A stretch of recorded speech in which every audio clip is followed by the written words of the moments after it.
我靜靜雞嘅話俾你知，煮飯嘅15條秘訣，特別啱嗰啲成日喺屋企煮飯嘅人。第一，煮雞蛋嘅時候呢，加啲醋，佢唔容易裂殼。第二，煮羊肉嘅時候呢，放幾個山楂去酥味。第三，煮牛肉嗰陣呢，加啲茶葉，更加容易煮爛。第四，煮粟米嗰陣呢，加啲鹽會更加甜口。第五，煮餃子嗰陣呢，加啲鹽啊，佢唔容易甩皮。第六，煲排骨嘅時候呢，加啲醋可以促進鈣嘅吸收啊。第七，煮紅番薯嘅時候呢，先用牙籤或者筷子啊，篤幾個窿啊，佢熟得快。第八，煮蓮藕嘅時候呢，加啲醋啊，可以防止變黑。第九，煲米飯嘅時候呢，加啲油，更加鬆軟喎。第十，煮鱈魚嘅時候呢，加啲澱粉，容易出膠。11，煮綠豆湯嘅時候呢，加啲檸檬汁啊，唔會變紅嘅。12，煮毛豆嘅時候呢，加啲鹽同埋油，顏色更加綠，更加靚仔啦。13，煮麵嘅時候呢，加啲油，佢唔容易黐埋一齊。14，煮菠菜嘅時候呢，先飛水，可以去草酸啊。15，煮豆腐嘅時候呢，加啲鹽啊，佢唔容易碎嘅。如果係驚記唔住嘅朋友，可以分享俾身邊中意美食嘅親朋好友啊。另外今日仲要話俾大家知一個秘密喎，整雞如果你係水滾就直接落鑊㗎，咁樣再靚嘅雞肉都俾你糟質㗎。作為一個廣東人，如果連雞都唔識整，咁真係生嚿叉燒好過生你啦。咁喺屋企煮雞究竟係用凍水定係用滾水呢？好多街坊都中意食雞嘅，但係我夠膽話10個有9個半都係搞錯㗎啦。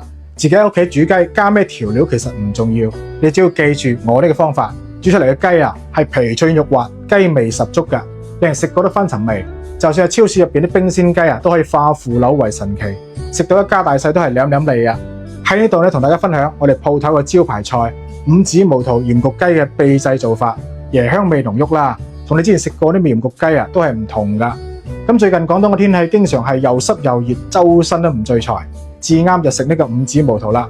用幾分鐘時間學識呢味家庭版嘅五指毛肚鹽焗雞，做法非常之簡單啊！屋企有個電飯煲就可以輕鬆搞掂啦。整出嚟嘅味道呢，椰香味濃郁，皮脆肉滑，鹹香度啱啱好，包你屋企班發骨龍啊，個個都爭住嚟食㗎啦。咁埋嚟睇下我哋點樣整嘅，有3個關鍵嘅地方啊。首先第一步呢，去清遠咗一隻未拍過拖嘅走地雞。清洗乾淨之後，落一療程嘅鹽，同呢隻雞呢做個全身按摩，目的係清洗雞皮表面啲污糟邋遢嘢。跟住俾個檸檬啊塗勻全身啊，咁樣可以去腥增香，同時留一層淡淡嘅檸檬香味。我教大家煮餸啊，係咁以幫手點個免費嘅小紅心支持一下，多謝晒咁多位啊！祝大家時刻有個靚心情，每日都好似開籠雀咁開心。第二步，拎起一壺滾水，兜好多面咁淋落雞身上，可以令雞皮收縮緊緻，呢個雞皮爽脆 Q 彈嘅秘訣。最後第3步重點嚟啦，五指毛肚鹽焗雞好食嘅關鍵就係呢個五指毛肚鹽焗粉啦。